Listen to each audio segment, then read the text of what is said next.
1 Corinthiens 12. On verra une de ces vérités que nous venons de chanter sur la gloire, la grâce de Dieu, le corps de Christ, l'Église qui est née pour sa gloire. Alors, ce n'est pas un secret que ces derniers mois, nous suivons un chemin, nous couvrons des sujets qui sont plus qu'importants en principe. Ce sont des passages, des vérités plutôt, que l'on doit comprendre. Cette notion que Dieu existe, par exemple, on a entendu parler tout à l'heure, cette notion que Dieu existe, et puis il n'est pas silencieux, mais même parfois il y a des moments de silence. Dieu est présent. Il est présent dans la création. Son message est censé être proclamé par nous, sa création, des porte-paroles de tous ces enfants adoptifs de Dieu. Voici quelques vérités très importantes à saisir, mais on doit pouvoir les appliquer aussi. Pourquoi? Afin d'avoir un renouvellement de son intelligence. C'est une chose de comprendre certaines vérités, mais si on ne les pratique pas, on va gâcher des opportunités de grandir et de briller. Donc, en principe, si on ne peut pas expliquer ou vivre ces vérités, que Dieu existe, son message de rédemption m'a transformé, son amour pour vous est réel et puissant, on sera affaibli et puis aveuglé par le monde. Et donc, on doit être toujours dans le renouvellement de notre esprit. Alors, si notre dernier grand thème, c'est notre identité en Christ, n'avons-nous pas vu une longue liste de vérités riches et importantes? Déjà, juste en 3, 4, 5 semaines, on a vu des vérités incroyables, comme notre identité en Christ veut dire que j'étais mort dans mes péchés, mais aujourd'hui vivant par la grâce de Dieu. On a vu que nous étions esclaves au péché. Aujourd'hui, on est libre. On n'est plus captif au péché. On a vu qu'on est né de nouveau. On est adopté. Plein de bénédictions qui viennent avec cette identité décrite en Christ, qui est souvent oubliée ou pas pratiquée. Même si nous avons vu, étudié et couvert des sujets profondément importants, sur un niveau, ce qu'on voyait était des vérités pour l'individu, pour chaque enfant adoptif de Dieu. Mais qu'en est-il de notre identité en Christ vis-à-vis de l'Église? Ma famille en Christ, mais mes responsabilités envers le corps de Christ. Puis-je vous rappeler que l'Église est le corps de Christ? Alors parlons un moment d'un corps. Parlons un moment de l'équilibre d'un corps et sa santé. Souvent, à 9h, quand Antoine et moi, on est en train de bosser, on parle, on discute de plein de choses, on règle tous les problèmes mondiaux. Amen? Amen. Mais parfois, on parle de la santé. Et qu'est-ce qu'il dit souvent? La santé, une bonne santé, c'est l'absence de maladie ou de maux. Et on a du mal à apprécier la santé quand on l'a. C'est quand nous ne l'avons plus qu'on dit, oh mince, c'est ça la santé, c'est quand tout se passe bien. Il y a cette blague, mais c'est vrai, donc c'est un peu triste, c'est drôle. Les jours où je n'avais pas mal au dos me manquent. Voilà, ma jeunesse, quand j'avais pas mal au dos. Amen. C'est comme ça, mais voilà. Ce n'est pas un secret que notre corps fait des choses extraordinaires chaque jour sans même qu'on y pense. Alors, quand on se réveille, c'est vrai que les yeux voient, mais bon, ça arrive un peu plus lentement. Mais bon, les yeux fonctionnent, les pieds marchent, les poumons respirent, le cœur bat. Si on est malheureux, le cœur se bat un peu plus, avec un rythme différent. Et souvent, on ne réalise l'importance d'un membre que lorsqu'il cesse de fonctionner. Personne ne se réveille le matin en disant « Je n'ai pas besoin de mes genoux aujourd'hui ». Au contraire, Hélène. Elles disent « Certes, j'ai besoin de mes genoux aujourd'hui ». On ne dit pas « Mon petit doigt ne sert à rien ». Pourquoi? Parce qu'un corps en santé dépend de chaque partie. C'est exactement l'image que Paul utilise pour parler de l'Église. Parce que notre identité en Christ ne nous appelle pas à vivre isolément, mais à grandir ensemble comme un seul corps. Aujourd'hui, dans notre texte, nous sauterons dans un passage sans énormément de contexte. Sachez qu'avant notre passage d'aujourd'hui, en 1 Corinthiens 12, l'apôtre Paul faisait face à une église énormément divisée et fracturée. Aussi, elle a complètement oublié le but des dons spirituels et leur responsabilité spirituelle vis-à-vis de Dieu et surtout par rapport à autrui. Et donc, Paul avait devant lui une église fracturée, divisée, charnelle, complètement dans l'oubli comme on a entendu tout à l'heure, de Jésus-Christ, qui est le roi, qui est le chef. Et on dit ça, des chapitres précédents. Sachez aussi que Paul allait bientôt lancer le discours profond et majestueux sur l'importance de l'amour dans la vie chrétienne. Donc, il avait tous ces problèmes à adresser. Il va bientôt parler de l'amour et l'importance de l'amour. Aujourd'hui, notre sujet global d'identité restera au centre du passage et de la discussion. Comment doit-on comprendre l'importance de son identité en Christ et ma place au sein de l'Église? Parce que tout est lié. On ne peut pas séparer qui nous sommes, en principe, de notre place au sein de l'Église. On verra bien que notre identité en Christ ne nous appelle pas à vivre pour nous-mêmes, mais à grandir ensemble comme un seul corps. Découvrons 3 piliers fondamentaux par rapport à notre identité spirituelle. D'abord, Paul commence assez globalement, il y a cette identité liée au corps de Christ. Il va commencer juste avec le corps de Christ, verset 12. Le corps forme un tout, mais apportant plusieurs organes, et tous les organes du corps, malgré leur grand nombre, ne forment qu'un seul corps. Il en va de même pour Christ. En effet, que nous soyons juifs ou grecs, esclaves ou libres, nous avons tous été baptisés dans un seul esprit pour former un seul corps, et nous avons tous bu à un seul esprit. Amen. Alors, dans 2 petits versets, Paul dit énormément de choses. D'abord, il explique encore ces gens font partie du corps de Christ. Plusieurs personnes, plusieurs gens, un seul corps.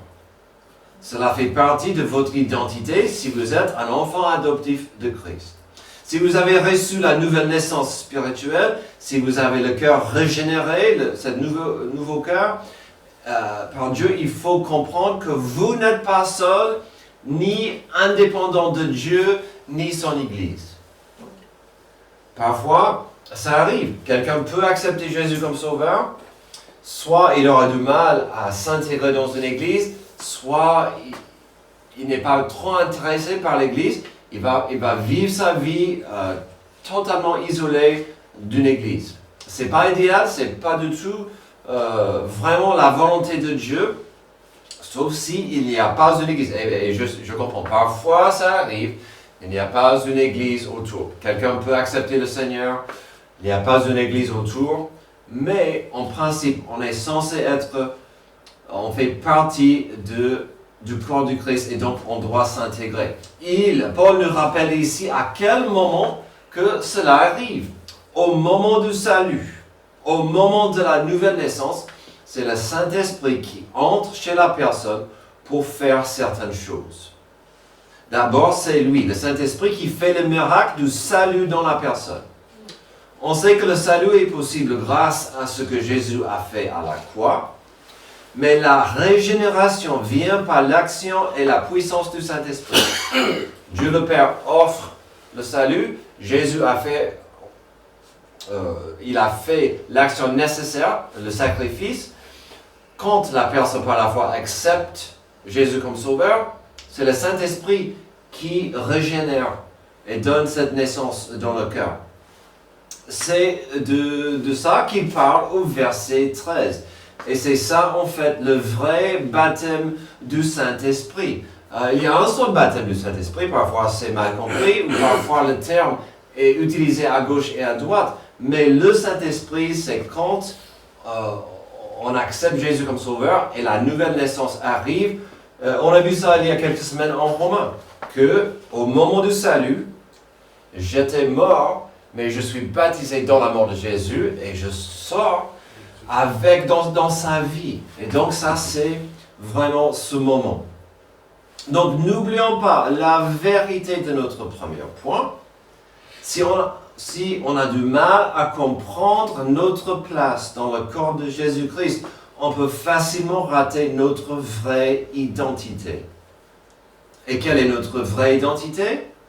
Ce n'est pas d'être belge. Bon, mesdames, je vais sauter cette nationalité, puisque vous y étiez.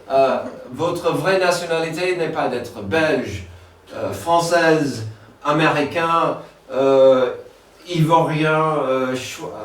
Choisissez. Ça, ce ne doit pas être notre première identité. En fait, Paul nous rappelle que c'est l'inverse ici.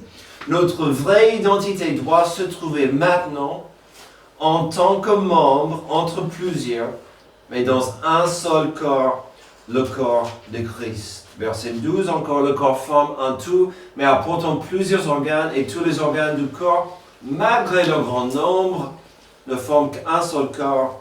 Il en va de même pour Christ. Alors, malheureusement, je n'ai pas un passeport du ciel.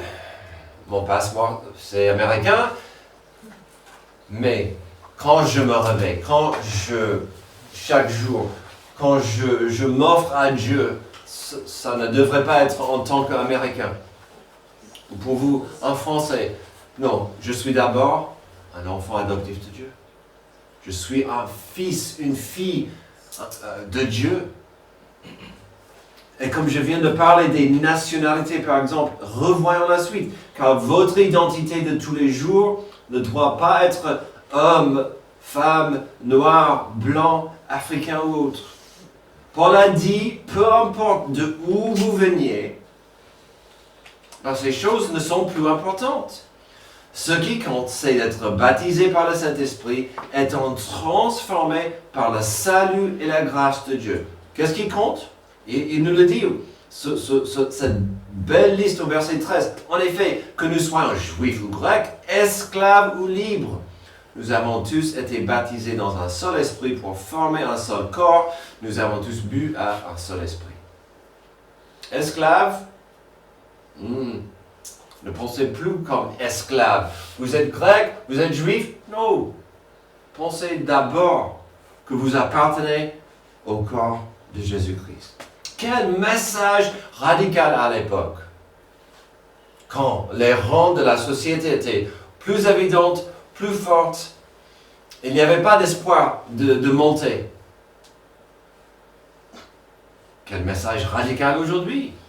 Aujourd'hui, les gens sont fiers d'être... il y a tellement de façons de s'identifier aujourd'hui. Avec des pronoms et tout ça, mais non, il dit, tout ça, c'est pas important. Quel message radical. Vous n'êtes pas censé être identifié par votre arrière-plan. D'abord, c'est à qui est-ce que vous appartenez. Cherchez votre valeur, pas par vos diplômes ou vos comptes bancaires ou combien d'amis vous avez sur Insta. Cherchez d'abord votre identité dans le big picture. Le plan global de Dieu implique une compréhension de notre identité. Et si vous ne comprenez pas qui vous êtes en Christ, forcément vous serez perdu. Après ça, on peut et on doit refocaliser, cibler de plus près notre identité, c'est-à-dire de chercher votre identité en tant que membre du corps de Christ. Un miracle possible grâce au Saint-Esprit. Donc la question s'impose, où est ma place dans l'Église? Est-ce que je sers mon Église dans le service et dans la fidélité? Notre identité en Christ ne nous appelle pas à vivre pour nous-mêmes, mais à grandir ensemble comme un seul corps. Donc, d'abord, on a vu cette identité liée au corps de Christ. Deuxième, une identité liée à la composition du corps de Christ. Comment ce corps est-il composé? Comment est-ce que c'est formé, ce corps? Verset 14. Ainsi, le corps n'est pas formé d'un seul organe, mais de plusieurs. Si le pied disait, puisque je ne suis pas une main, je n'appartiens pas au corps. Déjà, on a un pied qui parle. Ok, c'est intéressant, Paul. Ne ferait-il pas partie du corps pour autant? Verset 16. Et si l'oreille disait, puisque je ne suis pas un œil, je n'appartiens pas au corps, je ne ferais-elle pas partie du corps pour autant? Si tout le corps était un œil, où serait le riz? S'il était tout entier l'oreille, où serait l'odorat? En fait, Dieu a placé chacun des organes dans le corps comme il a voulu. S'ils étaient tous un seul organe, où serait le corps? Il y a donc plusieurs organes, mais un seul corps. L'œil ne peut pas dire à la main, je n'ai pas besoin de toi, ni la tête dire aux pieds, je n'ai pas besoin de vous. Bon, il s'amusait un peu, Paul. Et j'admire ça, j'apprécie ça dans ce passage. Mais il a raison. Le corps est magnifique, c'est bien organisé et formé pour fonctionner ensemble. Pour l'unité d'un seul corps. Comme j'ai dit tout à l'heure dans le passage précédent, Paul disait que c'est le Saint-Esprit qui donne à chaque chrétien un don spirituel pour bénir et aider l'Église. Donc le contexte, ici c'est un peu les dons spirituels qui existent pour glorifier Dieu et servir l'Église. Pas l'inverse. Pour que les gens me servent et je sois glorifié. Voici mon don. Souvent, c'est compris comme ça. Et on parlait des dons pour l'Église, il va maintenant prendre un pas en arrière pour parler de chaque personne dans l'Église. À quoi sert un don si la personne qui l'a n'est pas active dans l'Église? Ce passage va tellement bien avec le fameux passage de Jean 14 avec Dieu le Père qui est le vigneron. Jésus le cep et nous les sarments. Il faut absolument rester attaché et branché dans l'Église, dans les branches. Pourquoi? Pour porter du fruit, pour glorifier le Père.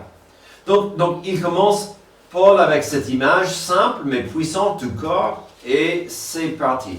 Revoyons versets 14 à 17 et on va étudier ça de près. Ainsi, le corps n'est pas formé d'un seul organe, mais de plusieurs. Dans ma tête, je vois un œil immense qui roule partout.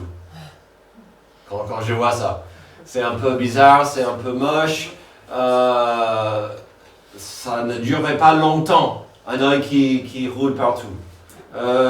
Verset 15. Si le pied disait, puisque je ne suis pas une main, je n'appartiens pas au corps, ne ferait-il pas partie du corps pour autant? Et si l'oreille disait, puisque je ne suis pas un œil, je n'appartiens pas au corps, ne ferait-il pas partie du corps pour autant? On a tous ces organes, toutes ces parties qui font un corps. Nous avons un pied contre une main, une oreille contre l'œil. Ensuite, il mentionnera l'odorat. Une des ironies fortes ici, c'est que s'il y a une partie du corps qui n'est pas contente, s'il y avait des disputes entre le nez et l'oreille, ça serait moche, intéressant et débile. Et Paul va en discuter, bien sûr. Mais soyons clairs, Paul ne dit pas que des membres sont en colère ou contre les autres parties. Il s'agit des parties qui aimeraient tous avoir le même but ou pire, la même gloire. Donc ce n'est pas la guerre contre mon oreille, contre mon orteil ou mon pied. C'est que l'un veut avoir toute la gloire ou l'un veut être ailleurs. Il veut avoir une autre responsabilité. À quoi ça sert? Verset 14. Le corps n'est pas formé d'un seul organe, mais de plusieurs. On va sauter au 17. Si tout le corps était un œil, où serait le riz? S'il était tout entier le riz, où serait l'odorat? Maintenant, vous voyez un énorme nez qui rebondit partout. À quoi ça servirait? Ça fonctionnerait pas. Au début, Paul a mis en évidence cette notion de vouloir la gloire ou d'être en avant, d'être d'autre chose que Dieu veut pour chaque membre de son corps, l'Église. Puis, ce que nous voyons, c'est cette notion d'une abomination. Surtout au verset 17. S'il y a juste une chose qui a toutes les fonctions, ça serait une abomination. L'an dernier, on a refait, parce qu'on ne peut pas dire une nouvelle histoire. Hollywood ne peut pas faire des nouvelles histoires. On a refait Frankenstein. C'était intéressant, cette nouvelle adaptation, mais l'histoire de Frankenstein m'a toujours fasciné, parce qu'il est fait de... C'est un peu moche, mais il est fabriqué des parties de plusieurs corps. C'est pourquoi il est un peu moche et mal formé. C'est une abomination. C'est moche. D'imaginer 2 ou 3 organes qui vont prendre toute la lumière et la gloire. Bien sûr, au verset 18 à 21, Paul devait leur rappeler de 2 choses qui devaient être évidentes. Surtout au niveau de l'Église, c'est Dieu, ou même dans votre corps. C'est Dieu qui a choisi et organisé le corps. C'est Dieu qui a organisé. C'est lui qui l'a fait. Et de vouloir devenir autre chose est à la fois inutile, une perte de temps, et franchement stupide de dire « je veux être autre chose ». Je vais relire versets 18 à 21. En fait, Dieu a placé chacun des organes dans le corps comme il a voulu. S'ils étaient tous un seul organe, où serait le corps? Il y a donc plusieurs organes, mais un seul corps. L'œil ne peut pas dire à la main, je n'ai pas besoin de toi, ni la tête de dire aux pieds, je n'ai pas besoin de vous. Donc Paul est en train de dire aussi, comme dit notre deuxième point, que si vous comprenez mal votre place dans l'Église, puis vous agissez dans une façon qui n'est pas complémentaire, ça ne pourrait que faire du mal au corps. Ou comme dit le deuxième point, si on ne comprend mal la composition du corps, le corps souffrirait. Est-ce que sa santé dans la bouche est importante? Est-ce qu'un petit dent peut faire mal à tout un corps? On voit cette idée. Alors, il y a plusieurs façons de voir cette notion, de vouloir être autre chose ou d'insister d'avoir une autre responsabilité. Il y a la notion égoïste de quelqu'un qui cherche d'être quelque chose qu'il n'est pas. Ça ne fait pas si longtemps que ça, quelqu'un n'était pas content avec moi, car la personne voulait enseigner dans une classe. Alors, j'avais rien contre la notion de quelqu'un qui sert et enseigne dans une classe, mais il faut que la personne soit formée. On ne va pas juste dire, puisque tu as l'enthousiasme, tu auras cette responsabilité. Prends le temps que tu sois enseigné, plus mature dans la foi. Et la personne n'était pas content avec moi, fâché, mais je veux. C'était quand même, le problème, c'était un problème de maturité. Il y avait une personne qui est partie de l'église, très fâchée avec moi, car j'ai osé dire que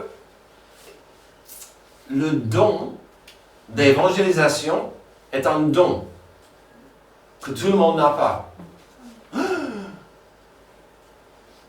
J'ai jamais revu la personne. Elle était fâchée. Alors, il faut comprendre. L'évangélisation, c'est une responsabilité pour tous. Mais dans la liste des dons spirituels, il est dedans. Ce n'est pas un don pour chaque personne, même si nous avons tous la responsabilité. Un des problèmes, c'est si on comprend mal notre place, parfois c'est lié à un don. On veut que tout le monde soit comme moi. Et si tu n'es pas comme moi, je ne suis pas content avec vous. Et ça n'aide pas la santé de l'Église. Il y a beaucoup de frustration quand ça arrive. Parce que le nez veut être l'oreille, la bouche veut être les yeux, au lieu de servir le corps de Christ. Il y a aussi la notion qui revient, si je peux oser, à un de nos poteaux, la fidélité au carré. La notion de dire que l'Église n'a pas besoin de moi. Ou moi, je n'ai pas besoin de l'Église. Combien de gens? Alors, il faut que je sois attentif à ce que je dis. On a des gens absents parce qu'ils voyagent.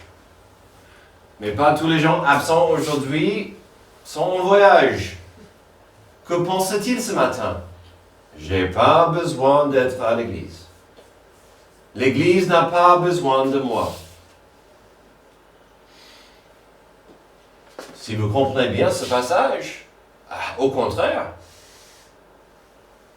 quand quelqu'un dit « Je n'ai pas besoin d'être à l'église, je n'ai pas besoin de servir le corps », ils ne vont pas me manquer. Mais c'est un corps. Un corps qui n'a pas toutes ses parties doit tituber, doit marcher un peu bizarrement. C'est pas facile. L'identité en Christ ne nous appelle pas à vivre pour nous-mêmes, mais à grandir ensemble comme un seul corps. Notre troisième identité est liée à la communauté du corps de Christ, la communauté, nous-mêmes. Bien plus, verset 22, les parties du corps qui paraissent être les plus faibles sont nécessaires. Et celles que nous estimons être les moins honorables du corps, nous les entourons d'un plus grand honneur. Ainsi, nos organes les moins décents sont traités avec plus d'égard. Tandis que ceux qui sont décents n'en ont pas besoin. Dieu a disposé le corps de manière à donner plus d'honneur à ceux qui en manquaient, afin qu'il n'y ait pas de division dans le corps, mais que tous les membres prennent également soin les uns des autres. Si un membre souffre, tous les membres souffrent avec lui. Si un membre est honoré, tous les membres se réjouissent avec lui. Vous êtes le corps de Christ et vous êtes ses membres, chacun pour sa part. Ici, on voit des choses assez importantes. On revient à la gloire ou l'honneur. Aussi, l'importance de prendre soin du corps entier. Ou dans le cadre de notre passage, de penser à et de comprendre que l'Église, qui est le corps de Christ, doit être unie et protégée. Mon identité liée à la communauté. Voilà, c'est important à saisir. Est-ce que je suis en train de prendre soin de ma communauté? Si j'ai bien écouté, un des moments les plus précieux pendant la retraite des femmes, c'était quand les femmes écoutaient les unes les autres, priaient les unes pour les autres. Qu'elles passaient du temps ensemble, en dehors du dimanche matin, juste ensemble, dans l'amour fraternel. C'est merveilleux ça. C'est incroyable. Ce passage que nous avons ici est beau et profond globalement, mais il devrait être aussi très pertinent et personnel. Il devrait nous mettre en question parfois sur nos trois poteaux qui soutiennent le but de notre Église. Est-ce que j'aime Dieu? Oui. Est-ce que j'aime mon prochain comme moi-même? Est-ce que je suis fidèle à Dieu? Oui. Est-ce que je suis fidèle à mon Église? Parfois. Est-ce que je sers Dieu? Ok, pas assez souvent. Est-ce que je sers mon Église? Ok, nouveau sujet s'il te plaît. C'est un corps. La communauté dans le corps. Puis, y a-t-il un passage plus beau dans la Bible que celui du 25 à 27? Afin qu'il n'y ait pas de division dans le corps, mais que tous les membres prennent également soin les uns des autres. Si un membre souffre, tous les membres souffrent avec lui. Si un membre est honoré, tous les membres se réjouissent avec lui.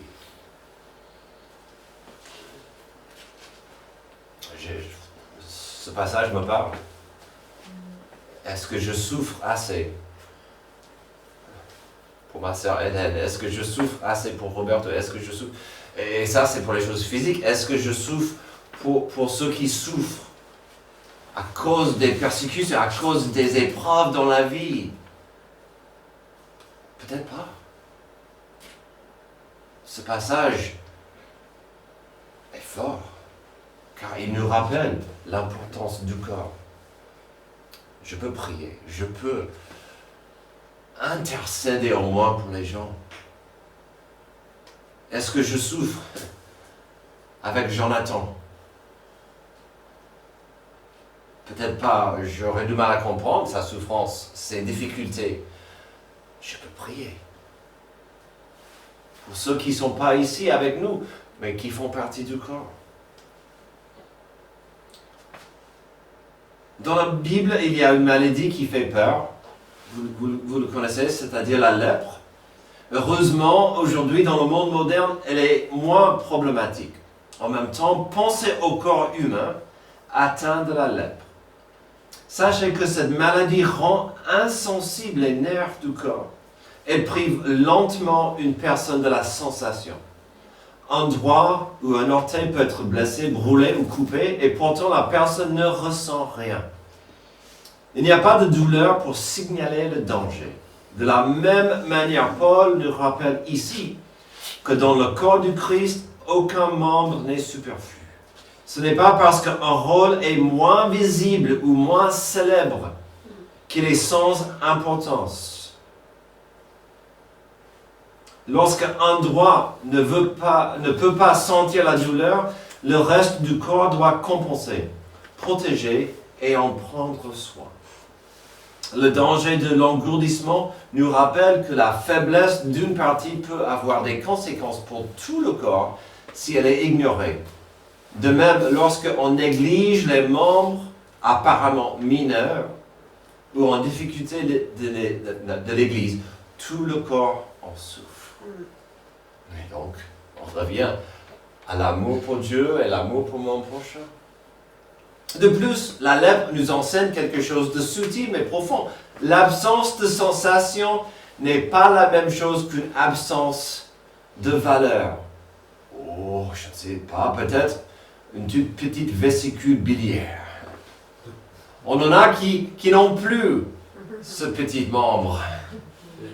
Parce que pendant un moment, on n'y pensait pas.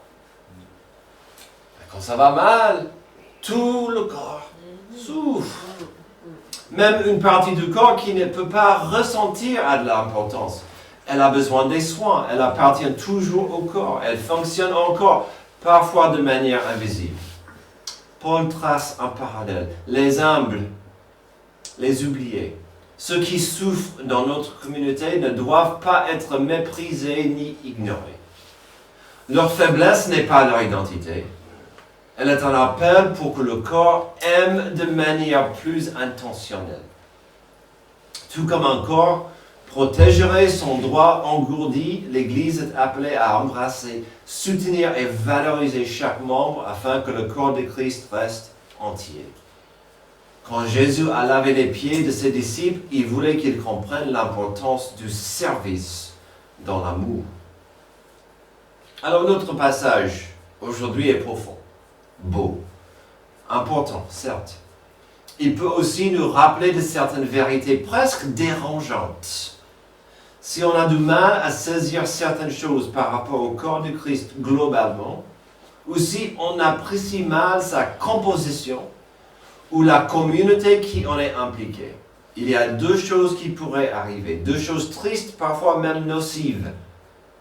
Je peux affaiblir ma santé spirituelle, parfois physique, mais aussi je peux affaiblir et ralentir la santé spirituelle de mon Église. Mon Église qui est le corps de Christ. Et donc ma participation, mon attitude, ma relation avec Dieu peut affecter, ou est-ce que je ose dire infecter, mon Église. Ma relation, mon amour pour Dieu peut affecter ou infecter mon Église.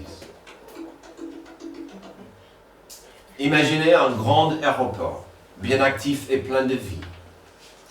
J'étais à Roissy récemment, ça m'a fait penser aux merveilles d'un aéroport bien organisé. Les passagers s'enregistrent, les bagages roulent sur le tapis, les avions roulent et décollent à l'heure, en principe.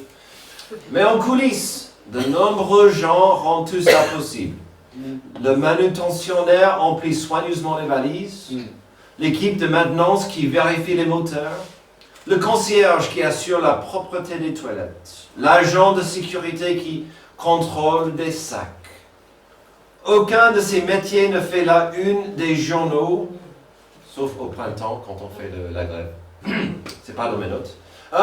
Et pourtant chacun est indispensable. Si un maillon vient à manquer, tout le système est affecté. Les bagages sont perdus, les vols retardés ou la sécurité compromise. Les paroles de Paul en 1 Corinthiens 12 à 27 nous rappellent que l'Église fonctionne de la même manière. Chaque membre compte. Qu'il soit en première ligne ou en coulisses. Les petits rôles, ceux que personne ne remarque, ne sont pas insignifiants. Lorsque nous honorons et soutenons chaque membre, le corps prospère. Tout comme un aéroport ne fonctionne que lorsque chaque rôle, grand ou petit, travaille en harmonie, le corps de Christ s'épanouit lorsque chacun de nous, dans chaque fonction, accomplit sa part avec amour et soin. Finalement, cela arrive seulement quand ou si nous comprenons l'importance d'un amour au carré. L'amour que j'ai pour Dieu, et puis l'amour que j'aurai pour mon prochain. L'amour que j'aurai pour chaque membre de l'Église. L'amour que j'aurai pour cette famille. Que Dieu nous aide avec cet amour. Merci Dieu pour ce passage qui nous rappelle l'importance du salut, l'importance d'être impliqué et bien attaché dans ton corps, de l'Église. Et qu'il n'y a pas de membre petit, il n'y a pas de membre qui n'est pas important. Mais on existe afin de te glorifier. Aide notre Église, fonctionne dans l'unité, dans l'amour, pour te glorifier.